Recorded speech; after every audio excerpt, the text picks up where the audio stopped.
The champagne was still cold in my hand when my phone rang, shattering what should have been the most peaceful moment of my life. My son's voice dripped with the kind of entitlement that comes from never having worked a day for anything.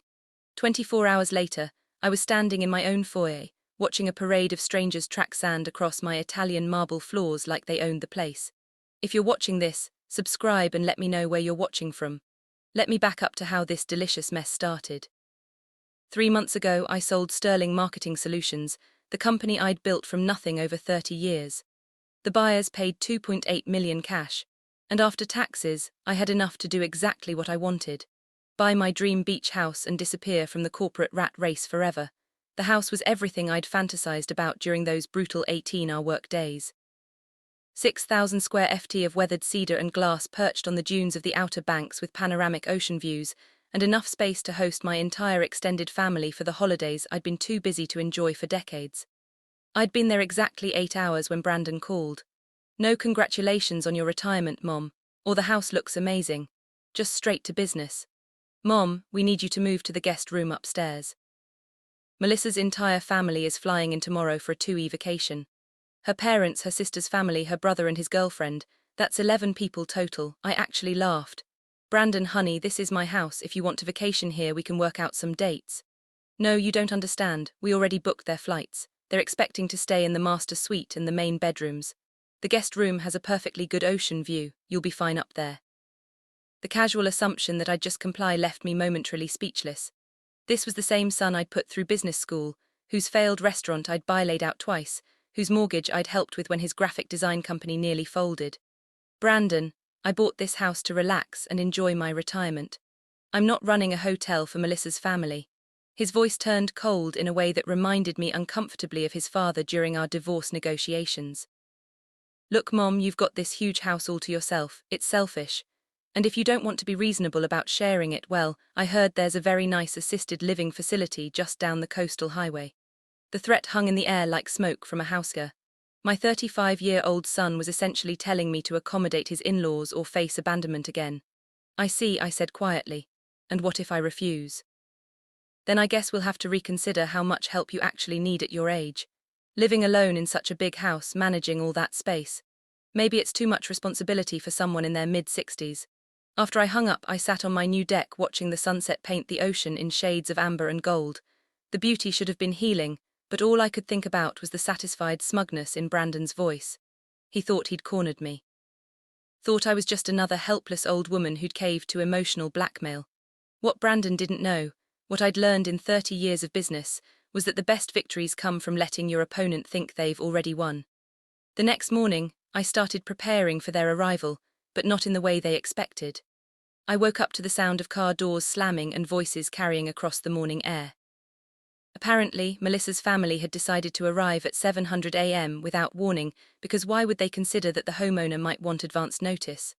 From my upstairs window, I watched a caravan of rental cars disgorge, what looked like a small army.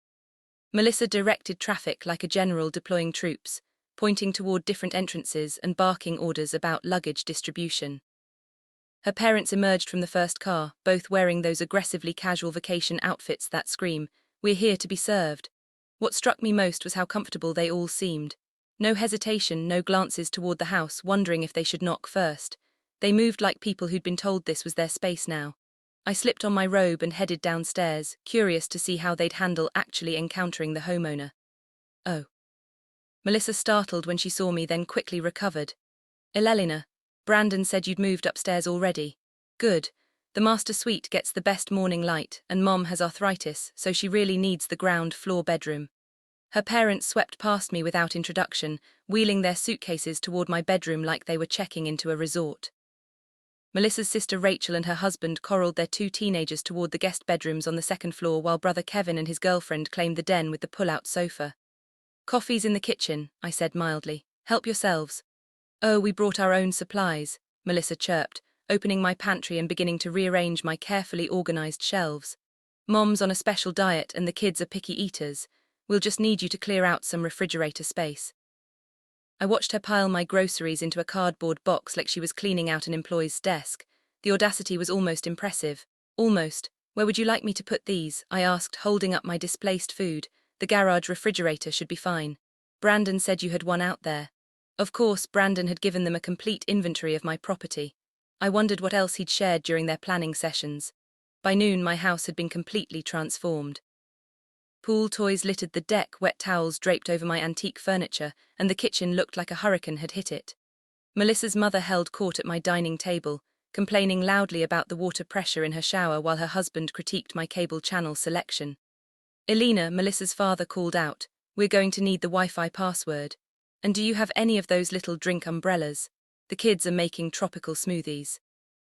The casual expectation that I'd serve as their personal concierge was breathtaking, but I just smiled and provided the password, then excused myself to the garage, where I spent the afternoon making phone calls that would change everything. The first call was to my attorney, Sarah Chen, who'd handled the house purchase. "Sarah, I need you to pull the deed on the Outer Banks property. Specifically, I need to confirm the exact legal ownership structure." The second call was to my accountant who'd structured the house purchase for optimal tax benefits. "Jim, remember how we set up the beach house purchase? Walk me through the ownership details again." The third call was to a local investigator I'd used during some messy corporate acquisitions. "Mike, I need a background check run on some house guests. Full financial workup, employment history, social media deep dive. Yes, I'll pay your rush fee." By dinner time, while Melissa's clan devoured steaks they'd helped themselves to from my freezer, I had all the information I needed. But I wasn't ready to play my cards yet. Better to let them get truly comfortable first. That night, as I lay in the small guest room listening to 11 people enjoy my house below me, I smiled in the darkness. Tomorrow would bring the first surprise. I woke up to find my coffee maker occupied by a line of Melissa's relatives treating my kitchen like a hotel breakfast buffet. Her mother, Patricia, had taken over my entire counter space to prepare what appeared to be a gluten-free, dairy-free, joy-free feast for her various dietary restrictions. "Oh, Elena," she said without looking up. "We're going to need you to run to the store. Kevin's girlfriend is lactose intolerant, and Rachel's youngest is allergic to literally everything." I made a list. She handed me a 3-page shopping list written in the demanding scroll of someone accustomed to being obeyed. Items like organic coconut milk, the expensive kind, not that watery stuff, and gluten-free bread that doesn't taste like cardboard, good luck, were highlighted in different colors according to urgency.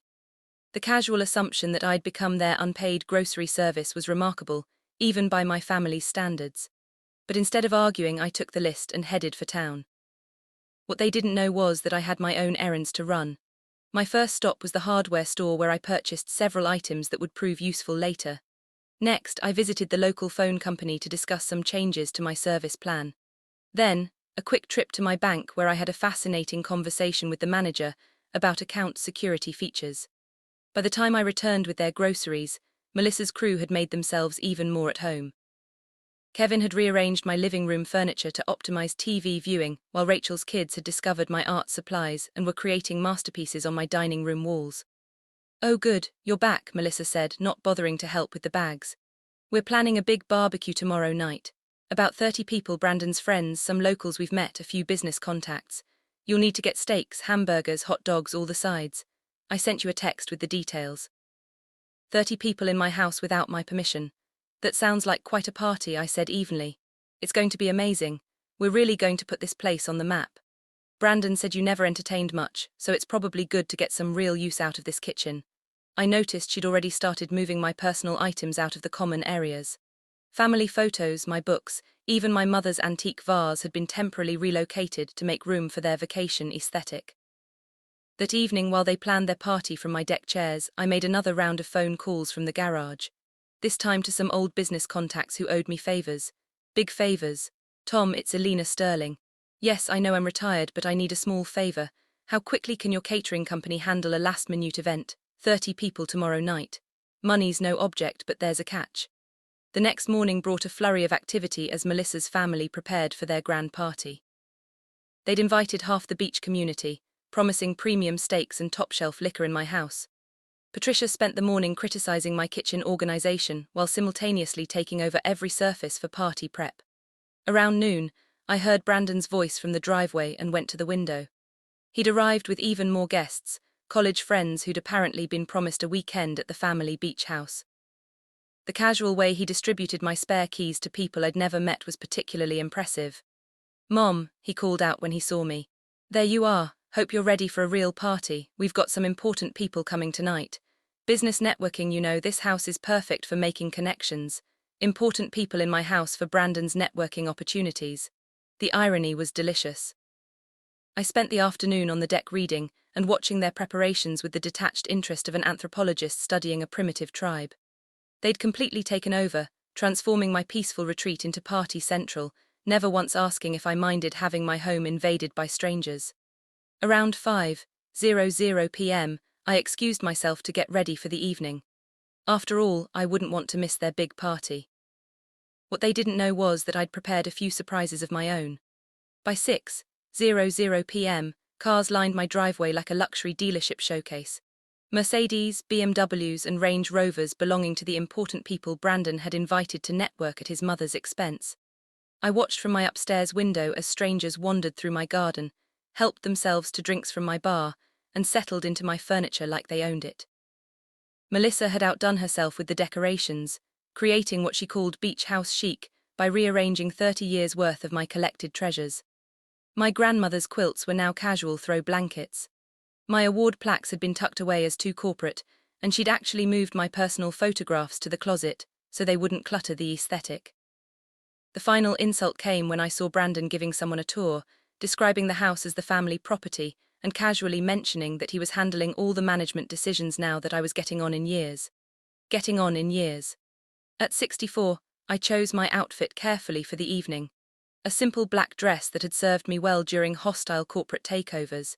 If you're going to deliver devastating news, you might as well look good doing it. The party was in full swing when I made my entrance. Brandon held court on the deck, regaling his audience with stories about acquiring the beach house and his plans for maximizing the property's potential. Melissa flitted between groups, playing hostess with impressive confidence for someone who'd never paid a dime toward the mortgage. Eleanor. Patricia spotted me first, her voice carrying that particular tone reserved for inconvenient elderly relatives. There you are, dear. Could you check on the appetizers? I think they're running low. Of course, even at my own party, I was expected to serve as kitchen staff. Instead, I walked to the center of the deck and raised my voice just enough to catch everyone's attention. Excuse me, everyone, if I could have just a moment. The conversations gradually died as 30-plus strangers turned to look at the woman they'd been told was just the agging mother who came with the house. I want to thank you all for coming to celebrate with us tonight. It's wonderful to see so many new faces enjoying this beautiful property. Brandon beamed, clearly pleased that his mother was finally embracing her role as gracious hostess to his networking event. Before we continue, I said, pulling out my phone, I have a few quick announcements. That's when the catering truck pulled into my driveway, not the small, discreet catering company you might expect for a beach barbecue. This was Tom Morrison's premium event services, complete with uniformed staff, a full mobile kitchen, and enough equipment to service a corporate gala. What's that? Melissa asked, her hostess smile faltering slightly. Oh, that's dinner, I said cheerfully. I thought since we were having such a large party we should do it right. Prime rib, lobster tails, champagne service, the works. Brandon's expression shifted from pleased to confused to worried in the span of 10 seconds. Premium catering for 30 people wasn't cheap and he was apparently doing math in his head. Mom, we already bought steaks. Oh, don't worry about those. We'll save them for another time. I turned to address the crowd again. The catering staff will be setting up shortly, so if everyone could just give them some space to work. Tom Morrison himself approached, clipboard in hand, and wearing the kind of satisfied expression that comes from being paid double his usual rate for a rushed job. Ms. Sterling, where would you like the champagne station? The champagne station. Brandon's voice cracked slightly. Right by the pool, Tom, and make sure everyone gets the good stuff. Dom Perignon, not the house champagne. I could feel the crowd's energy shift from casual party to something more expensive. These were people who recognized quality when they heard it, and Dom Perignon was definitely not backyard barbecue fare. The catering staff moved with military precision, transforming my deck into an elegant dining area, complete with linens, crystal and silver service. Within 30 minutes, what had been a casual cookout became a high-end dinner party with a price tag that would make most people's mortgage payments look reasonable. Mom, Brandon pulled me aside, his networking smile replaced by panic. What's this going to cost? I smiled sweetly. Don't worry, honey, it's all taken care of. What I didn't tell him was exactly how it was being taken care of. That revelation would come later. For now, I was content to watch 30 strangers enjoy a $15,000 dinner party, while my son slowly realized he might not be as in control of the situation as he'd thought. The morning after the party brought a reckoning that was almost worth the champagne hangover. I found Brandon and Melissa huddled over their phones at my dining table, frantically calling credit card companies and checking bank balances while surrounded by the remnants of last night's extravaganza. Empty Dom Perignon bottles lined the counter like expensive soldiers, while the catering bill, which I'd left conveniently on the kitchen island, created a paper trail of fiscal reality that had apparently sobered them both considerably. $15,000, Melissa whispered, staring at the invoice like it might spontaneously combust. For one dinner party. Brandon was on his third phone call to his bank, trying to explain why he needed his credit limit raised by exactly $15,000. The conversations weren't going well. "Good morning," I said brightly, pouring myself coffee from the expensive machine they'd commandeered 3 days ago. "How's everyone feeling after the big party? Mom, we need to talk." Brandon's voice had the strained quality of a man watching his financial future circle the drain. "About that catering bill. Oh, wasn't it wonderful? Everyone raved about the lobster. Tom Morrison really outdid himself. We can't afford $15,000 for one dinner party." I tilted my head thoughtfully. "That's strange. I was under the impression you were handling all the management decisions for this property now. At least that's what you told all those nice people last night." The color drained from his face as the implications sank in. If he'd publicly claimed management responsibility for the house, then logically he'd be responsible for its expenses as well. "But Mom, I never actually said." "Oh, but you did." Several people mentioned how impressive it was that someone your age had acquired such a beautiful property and was managing it so professionally. I took a sip of coffee, savoring both the blend and the moment. They were particularly interested in your business model. Using family assets for networking events was quite innovative. Melissa's mother, Patricia, chose that moment to emerge from my master bedroom, wearing my robe and carrying my favorite coffee mug. "Eleanor, dear, we're going to need fresh towels. And the Wi-Fi is running slowly. Can you call someone about that?" The casual entitlement was breathtaking, even after 3 days of constant examples, but before I could respond, my phone rang. "Eleanor Sterling, this is Janet Morrison from Coastal Properties Real Estate. I have some questions about the beach house listing." "Beach house listing." I put the call on speaker, curious where this would lead. "I'm sorry, Mrs. Morrison, but I haven't listed any property for sale." "Oh, that's odd. We received an inquiry yesterday from a Brandon Sterling claiming to represent the owner for a potential sale. He provided detailed information about the property and mentioned he was authorized to handle all real estate decisions." The silence that followed was so complete, I could hear the ocean waves through the open windows. Brandon's face had gone from worried to pure panic, while Melissa stared at him like he'd suddenly sprouted a second head. "I see," I said calmly. "Well, Mr. Sterling is not authorized to represent me in any real estate matters. If someone has been providing information about my property without permission, that's quite concerning. Should I file a report with the local authorities? Impersonating a property owner is a serious matter." Brandon was making frantic no gestures, but I pretended not to notice. "Let me think about that and get back to you, Mrs. Morrison. Thank you for calling." After I hung up, the silence stretched until Patricia, oblivious to the tension, piped up again. "Eleanor, about those towels, get out." The words came out quiet but clear as crystal. "Excuse me," I said, "get out. All of you pack your things and leave my house." Brandon found his voice. "Mom, you can't be serious. We're family. Family doesn't impersonate each other to real estate agents. Family doesn't throw $15,000 parties on someone else's credit.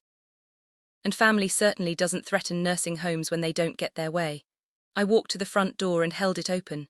"You have 2 hours to collect your belongings and leave. If you're not gone by then, I'll be calling both the police and Mrs. Morrison back to file those reports." What happened next would teach them more about family than they'd apparently learned in their entire lives. The exodus began immediately. But not in the organized fashion you might expect from people who'd spent 4 days treating my home like their personal resort. Instead, it devolved into a chaotic scramble of accusations, blame-shifting, and desperate negotiations that would have been comical if it weren't so pathetic.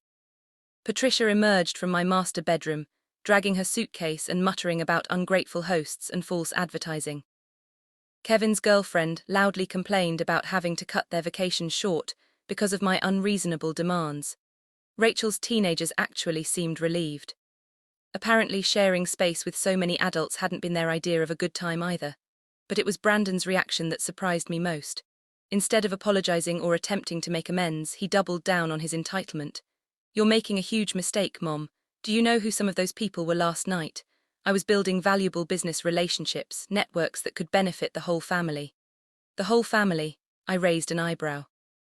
You mean the family you threatened to dump in a nursing home if I didn't comply with your demands?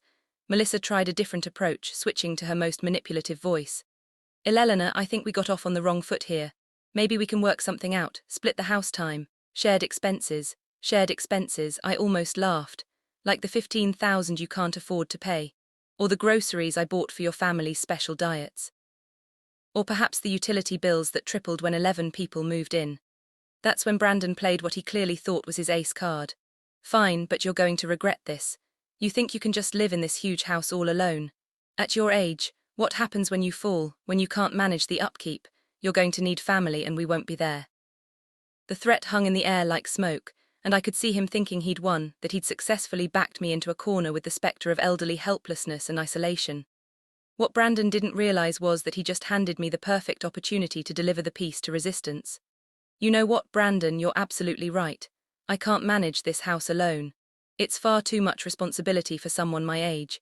His expression shifted to smug satisfaction. So you'll reconsider, which is why I sold it. The words dropped like a bomb in the sudden silence. Brandon's mouth actually fell open while Melissa froze halfway through folding a beach towel. What do you mean sold it? Patricia demanded. I walked to my desk and retrieved a folder I'd been keeping for just this moment. I mean, I sold it yesterday morning as a matter of fact. All cash offer, quick closing, very convenient timing. But you can't have sold it. We're staying here. We have plans, had plans, I corrected gently. The new owners take possession next week. Professional property managers from Chicago, lovely people. They plan to rent it out to carefully screened families who appreciate peace and quiet. Of course, this wasn't entirely true.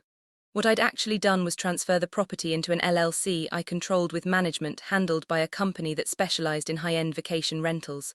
But the effect was the same. Brandon and his entitled family were no longer welcome, and there was nothing they could do about it. You can't do this. Brandon's voice cracked with desperation. This is our family home. No, Brandon, this was my retirement home. The home you told me I was too old to manage alone. The home you threatened to take away from me if I didn't submit to your demands. I closed the folder with a satisfying snap. You were right about one thing, though. I do need family. I can count on. I just realized you're not it. The final 20 minutes of their departure played out in a blur of slamming car doors and muttered threats about lawyers and family loyalty. But as the last rental car disappeared down my driveway, something interesting happened. My phone rang. Ms. Sterling, this is David Chen from Outer Banks Property Management. We wanted to confirm that the Sterling Beach House is ready for its first rental guests. They arrive tomorrow for a 2-week stay. Payment has been received in full. I smiled, looking out at the ocean that was mine to enjoy again. Yes, Mr. Chen, everything's ready. I think you'll find our guests will be much more appreciative than the last group. After all, the best revenge isn't just success, it's profitable success. But this story was far from over. In fact, the real surprises were just beginning. The new renters arrived exactly as scheduled. The Patterson family from Richmond, a soft-spoken couple with 2 well-behaved teenage daughters who spent their first hour apologizing for disturbing me and asking permission to use the pool. The contrast with my recent house guests was so stark it would have been funny if it weren't so refreshing. Mrs. Sterling, Mrs. Patterson said carefully, "We want to make sure we're not imposing. The property management company said you live on site. I have a small apartment above the garage." I lied smoothly. What they didn't need to know was that I'd simply moved back into my master bedroom the moment Brandon's convoy disappeared. Please treat the house as your own. That's what you're paying for.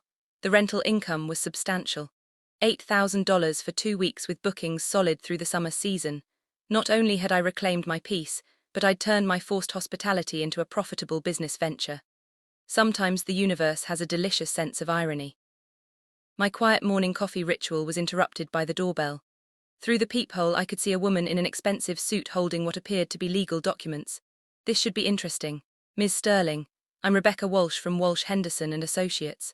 I represent your son Brandon Sterling in a property dispute matter. Of course he'd hired a lawyer. I should have expected this, though I was impressed he'd managed to scrape together legal fees given his apparent cash flow problems. What can I do for you, Ms. Walsh? My client believes there may have been some irregularities in the recent property transfer. He's concerned about elder abuse, specifically financial exploitation of a vulnerable family member. The audacity was breathtaking. Brandon was actually trying to claim I was mentally incompetent after I'd outmaneuvered his attempted takeover of my home. I had to admire the strategy even as it infuriated me. I see. And what exactly does your client consider irregular about a property owner making decisions about their own asset? Well, the sudden sale, the isolation of family members, the apparent confusion about property management. She consulted her notes. My client is particularly concerned about the emotional distress you may be experiencing following your recent retirement. Major life transitions can affect judgment. Emotional distress. They were going to try to paint me as a confused old woman having a breakdown. The fact that Brandon knew me well enough to craft this narrative made it particularly insulting. Ms. Walsh, I appreciate your concern, but I'm curious about something.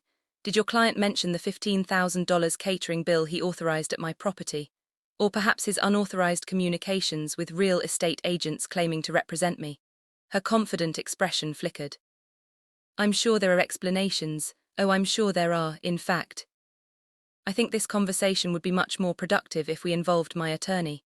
She specializes in elder law, actually particularly cases involving financial exploitation by adult children. The color drained from her face. In the legal world, elder financial abuse was serious business, and the evidence trail Brandon had left was extensive. Credit card charges, witness statements from the catering company, recorded phone calls with real estate agents. It would make a prosecutor's job remarkably easy. Perhaps we could arrange a meeting to discuss this matter more thoroughly. Perhaps we could. I'll have Sarah Chen's office contact you to schedule something appropriate. After she left, I called Sarah immediately. Eleanor, I was wondering when I'd hear from you about this. Brandon's lawyer called yesterday, fishing for information about your mental capacity. I told her that in 30 years of representing you, I'd never met a sharper businesswoman. He's really trying the incompetence angle, classic desperate move. The problem is you've got documentation for everything, witnesses to his behavior, and a paper trail that makes him look like he was systematically exploiting you. If he pushes this, it's going to backfire spectacularly. But as I hung up the phone, I couldn't shake the feeling that Brandon wouldn't give up this easily. He'd invested too much pride in his attempted power play to retreat gracefully. I was right to be concerned. What I didn't know was how far he was prepared to go. The first sign that Brandon was escalating came 3 days later when Mrs. Patterson approached me with obvious discomfort written across her face. Mrs. Sterling, I hope you don't mind me mentioning this, but a young man came by yesterday claiming to be your son. He seemed quite upset and wanted to know our rental rates and booking schedule. My blood chilled. Brandon was investigating my rental arrangements, which meant he was looking for angles to attack the property transfer. What did you tell him? Nothing, of course. It seemed inappropriate to discuss your business with someone we hadn't been introduced to, family or not. But he was quite persistent. He mentioned something about health concerns and your ability to manage such a large property. The manipulation was textbook Brandon. Plant seeds of doubt about my competence with my own tenants, hoping they'd report concerns to the property management company or local authorities. The strategy was clever and absolutely infuriating. Mrs. Patterson, I appreciate you handling that situation with discretion. If he returns, please don't hesitate to call the police. I haven't authorized anyone to inquire about my property management decisions. That evening, I received a call that confirmed my worst suspicions. Mom, we need to talk. Brandon's voice carried a smugness that set my teeth on edge. I've been doing some research into your recent decisions, such as the fact that you're running an unlicensed bed and breakfast out of a residential property. Do you know what the zoning violations alone could cost you, and the liability issues if something happens to one of your tenants? The threat was clear. Comply with his demands or face regulatory harassment that could shut down my rental operation and potentially cost me the house. Interesting theory. Interesting. Brandon, did your research also discover that the property is properly zoned for short-term rental use and fully licensed through Dare County, or that my insurance policy specifically covers vacation rental activities? The silence that followed was gratifying. Of course, I'd done my homework before setting up the rental operation. 30 years in business had taught me to anticipate every possible complication. You can't keep me away from my own family's property forever. It's not your family's property. It never was your family's property. It's my property which I purchased with my money and which I can dispose of however I choose. We'll see about that. The line went dead, but the threat lingered. Brandon was clearly building towards something bigger than legal challenges or zoning complaints. 2 days later, I discovered what. I was enjoying my morning coffee on the deck when a van pulled into my driveway. The logo on the side read All Care Services, and the woman who emerged wore scrubs and carried a clipboard with official-looking forms. Mrs. Sterling, I'm Janet Torres, a social worker with Adult Protective Services. We've received a report of potential self-neglect and possible exploitation by caregivers. I need to conduct a welfare check. My son had called Adult Protective Services on me. He'd reported his own mother as a potentially abused elder in need of government intervention. The sheer viciousness of it took my breath away. "Of course," I said calmly, though my hands were shaking with rage. "Please come in. I assume you'll want to see the living conditions and speak with me privately." The inspection that followed was thorough and professional. Janet checked my refrigerator for adequate food, examined my medications for proper storage and dosing, assessed my personal hygiene and mental state, and reviewed my financial arrangements to ensure I wasn't being exploited. What she found was a well-maintained home, a clearly competent elderly woman, and rental documentation that demonstrated sound business judgment rather than exploitation. "Mrs. Sterling, I have to ask about the person who filed this report. They claimed you were being isolated by caregivers and pressured into financial decisions you didn't understand. The person who filed this report is my son, who is angry that I refused to let him use my home as a free vacation rental for his extended family. When I declined his demands, he threatened to put me in a nursing home. Now he's apparently decided to involve the government in our family dispute." Janet's expression hardened. "Are you saying this report was filed maliciously?" "I'm saying this report was filed by someone who has repeatedly demonstrated that he views my independence as an inconvenience to be eliminated." After Janet left with assurances that the case would be closed as unfounded, I sat on my deck watching the Patterson family enjoy their peaceful vacation and realized that Brandon had crossed a line that couldn't be uncrossed. It was time to stop playing defense and start playing offense. The counteroffensive began with a single phone call to Mike Santos, the private investigator I'd used for corporate due diligence. If Brandon wanted to play hardball with government agencies and legal threats, I'd give him a lesson in why you never go to war with someone who has better resources and fewer scruples. "Mike, remember that background check you ran on my house guests? I need you to go deeper. Full financial forensics, employment verification, legal history, everything." "How deep are we talking, Alina? I want to know what they had for breakfast last Tuesday. These people have declared war on my independence, and I intend to win it decisively." The results arrived 2 days later in a thick manila envelope that revealed more than I'd bargained for. Brandon's graphic design business was 3 months behind on rent and facing eviction. Melissa had maxed out 4 credit cards funding their lifestyle, including the beach vacation at my house. Most interesting of all, they'd recently applied for a home equity loan against their house, using projected inheritance from my estate as collateral. They'd been counting on my death or incapacitation to solve their financial problems. But the real bombshell came on page 12 of Mike's report. 6 months ago, Brandon had visited 3 different elder law attorneys, asking about conservatorship proceedings for an elderly parent with declining judgment. He'd been planning this takeover long before our confrontation about the beach house. The casual cruelty of it was staggering. While I'd been celebrating my retirement and looking forward to spending time with family, my own son had been researching how to have me declared incompetent so he could control my assets. I called Sarah Chen immediately. "Sarah, I need you to prepare some documents. A restraining order application, elder abuse charges, and I want to explore filing a lawsuit for attempted financial exploitation." "Alina, are you sure you want to escalate this far? Family court battles can get very ugly." "He called Adult Protective Services on me, Sarah.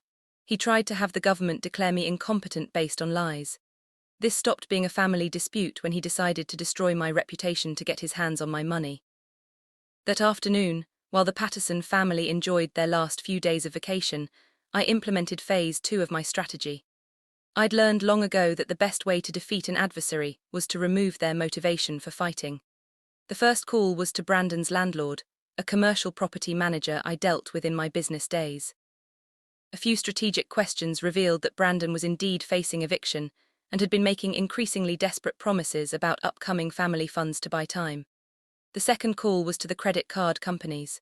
As someone who'd spent years managing corporate finances, I knew exactly how to phrase concerns about potential fraud without making accusations I couldn't prove. By evening, Brandon's world was unraveling with the systematic precision of a controlled demolition. His phone call came at exactly 6:47 p.m. "What did you do?" His voice was raw with panic. "I protected myself from further harassment by ensuring the relevant authorities have accurate information about your financial situation and recent activities. You destroyed my business, my credit, everything. I documented your behavior for legal proceedings. If your business and credit are destroyed, perhaps you should examine the choices that led to that outcome. You can't do this to family. You're absolutely right, Brandon, you can't do this to family. You can't threaten them, exploit them, or try to have them declared incompetent for your financial benefit. I'm glad we agree on that principle. The silence stretched until he spoke again, his voice smaller than I'd heard since he was a child. What do you want? Finally, the question I'd been waiting for. The moment when he realized he'd overplayed his hand and needed to negotiate rather than demand. I want you to disappear from my life, Brandon, permanently. No more phone calls, no more legal threats, no more showing up at my property or harassing my tenants. In exchange, I won't press charges for the Adult Protective Services fraud or the credit card expenses you can't afford. And if I don't agree, then we'll let a judge decide whether your behavior constitutes elder abuse. And you can explain to a courtroom why you thought threatening your mother with a nursing home was appropriate leverage for free vacation accommodation. I could hear him breathing on the other end, calculating odds and outcomes. I need time to think. You have 24 hours. After that, my attorney files the paperwork, and this becomes a public record that will follow you for the rest of your life. But as I hung up, I knew Brandon well enough to predict his next move. He wouldn't accept defeat gracefully. He'd try one final gambit, and when he did, I'd be ready. Brandon's final move came exactly 18 hours later, and it was more vicious than I'd anticipated. I discovered it when Mrs. Patterson knocked on my door, her face pale with distress. Mrs. Sterling, I'm so sorry to bother you, but we've had some disturbing calls. Someone claiming to be your son has been contacting our employers, our neighbors, even our children's schools. He's telling people we're staying in an unsafe situation with an unstable elderly woman. The strategic brilliance of it was infuriating. Brandon couldn't attack me directly anymore without risking criminal charges. So he was attacking my tenants instead. If he could convince them to leave and spread word that my property was somehow dangerous, he could destroy my rental business and force me into the financial dependence he'd originally planned. What exactly is he telling people? That you're mentally ill, that you've been making irrational decisions, that we're in danger staying here. He even suggested we might be enabling elder abuse by paying rent to someone who's clearly incompetent. Mrs. Patterson handed me a notebook where she'd carefully documented the calls, including times, numbers, and the specific claims Brandon had made. The woman had inadvertently created a prosecutor's dream file of harassment evidence. Mrs. Sterling, we don't want to get involved in family disputes, but this behavior is affecting our jobs, our children's schools. We may need to cut our vacation short. Of course they would. Brandon had calculated that normal people wouldn't tolerate having their lives disrupted by someone else's family drama. He was counting on them fleeing, leaving me isolated and financially damaged. But Brandon had made one crucial miscalculation. He'd assumed I would react like a victim, instead of like the businesswoman who'd spent 30 years outmaneuvering corporate predators. I called Mike Santos first. Mike, I need immediate documentation of harassment activities, phone records, social media posts, anything that shows a pattern of malicious conduct. I also need you to prepare a comprehensive report on the subject's financial motivations for this behavior. Next, I called Sarah Chen. Sarah, file everything. Restraining order, elder abuse charges, harassment charges, and I want to explore both criminal and civil remedies. This ends now, but the call I was most looking forward to was the third one. Brandon, we need to meet in person today. Mom, I think we should both cool down. We're meeting today or tomorrow. You're explaining to a judge why you've been harassing innocent families and interfering with legitimate business operations. Your choice. 2 hours later, Brandon sat across from me in the law offices of Sarah Chen, looking like a man who'd finally realized he was drowning. Gone was the smug confidence of the son who'd threatened me with nursing homes. This was a frightened, desperate person who'd gambled everything on a power play that had backfired catastrophically. Before we begin, Sarah said, spreading documents across the conference table, I want to make sure everyone understands the legal exposure we're discussing here. The papers painted a damning picture. Documentation of financial exploitation attempts, evidence of harassment, records of false reports to government agencies, witness statements from multiple parties. Any prosecutor would salivate over a case this well documented. Brandon, I said quietly, I want you to understand something. 6 months ago, when you started researching conservatorship proceedings, you made a choice. You decided to treat your mother as an obstacle rather than as family. Everything that's happened since then has been the consequence of that choice. His face went white. How did you? I know about the attorney consultations. I know about using my projected inheritance as collateral for loans you can't afford. I know about all of it. Sarah slid another document across the table. This is a comprehensive financial audit of your family's situation over the past year. The pattern of expenditures, the assumption of inheritance, the timing of your mother's property conflicts, it tells a very clear story about motive. Brandon stared at the papers like they were a death sentence. In many ways they were. What do you want? He whispered. I leaned forward, meeting his eyes for the first time in months. I want the truth, Brandon, all of it. When did you start planning to take control of my finances? When did you decide I was more valuable to you incapacitated than independent? And most importantly, did you ever love me as a mother, or have I always just been a retirement plan to you? The silence that followed would determine whether my son and I had any relationship worth saving. His answer would change everything. Brandon's hands shook as he reached for the water glass Sarah had placed in front of him. When he finally spoke, his voice was barely audible. It started after Dad died. My ex-husband had passed 3 years earlier from a sudden heart attack, leaving Brandon his solid role model and apparently some twisted ideas about family responsibility. Dad always said you were too independent for your own good, that women your age needed guidance, structure. When he died, he made me promise to take care of you when the time came. The words hit like physical blows. Harold, my controlling ex-husband, had been manipulating our son from beyond the grave. When you sold the company for all that money, I panicked. I thought you'd make stupid decisions, get taken advantage of. The beach house seemed like such a waste, all that space for one person. So you decided to take over. I decided to provide guidance. His voice cracked with desperation, just like Dad said I should, but you wouldn't listen. You acted like I was trying to steal from you instead of protect you. Sarah's expression remained professionally neutral, but I could see the disgust in her eyes. She'd seen this pattern before, adult children who convinced themselves that exploitation was protection.